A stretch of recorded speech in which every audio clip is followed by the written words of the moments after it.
بہت سے کتابوں میں یہ واقعہ نقل ہے کہ ایک بچہ اپنی ماں کا دودھ پی رہا تھا، اتنے میں وہاں سے ایک آدمی کا گزر ہوا۔ وہ بہت خوبرو اور خوش پوشاک تھا اور ایک عمدہ گھوڑے پر سوار تھا۔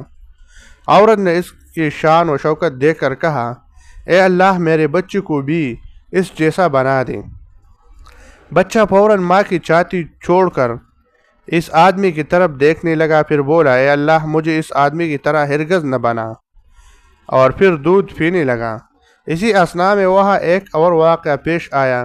لوگ ایک لونڈی کو مارتے جاتے تھے اور کہتے جاتے تھے، تو نے زناکاری کی ہے، تو نے چوری کی ہے، اور وہ لونڈی پکار کر کہہ رہی تھی، اللہ ہمیں کافی ہے، وہ بہت اچھا کارساز ہے۔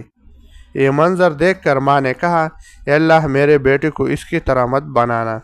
بچے نے دودھ پینا موقوف کیا اور اس لونڈی کی طرف دیکھا اور بولا، اے اللہ، مجھے اس لونڈی کی طرح بنا دینا۔ یہ کہہ کر وہ پھر دودھ پینے لگا۔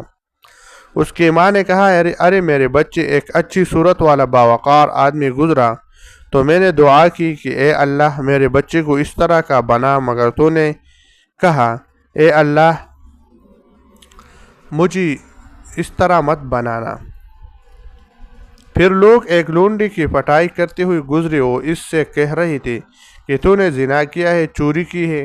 میں نے دعا کی، اے اللہ، میرے بچے کو اس کی طرح مت بنانا، مگر تو بول پڑا کہ اللہ، مجھے اس کی طرح بنا دینا۔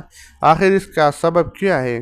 بچہ کہنے لگا، وہ آدمی جو شان و شوکت کے ساتھ سواری پر جا رہا تھا، ظالم و جابر تھا، اس لیے میں نے کہا، اے اللہ، مجھے اس کی طرح مت بنانا۔ اور یہ لونڈی جس کو لوگ مار رہے تھے اور کہہ رہے تھے کہ تو نے زنا کیا ہے، چوری کی ہے، وہ ایک غلط اور بے اصل بات کہہ رہے تھے۔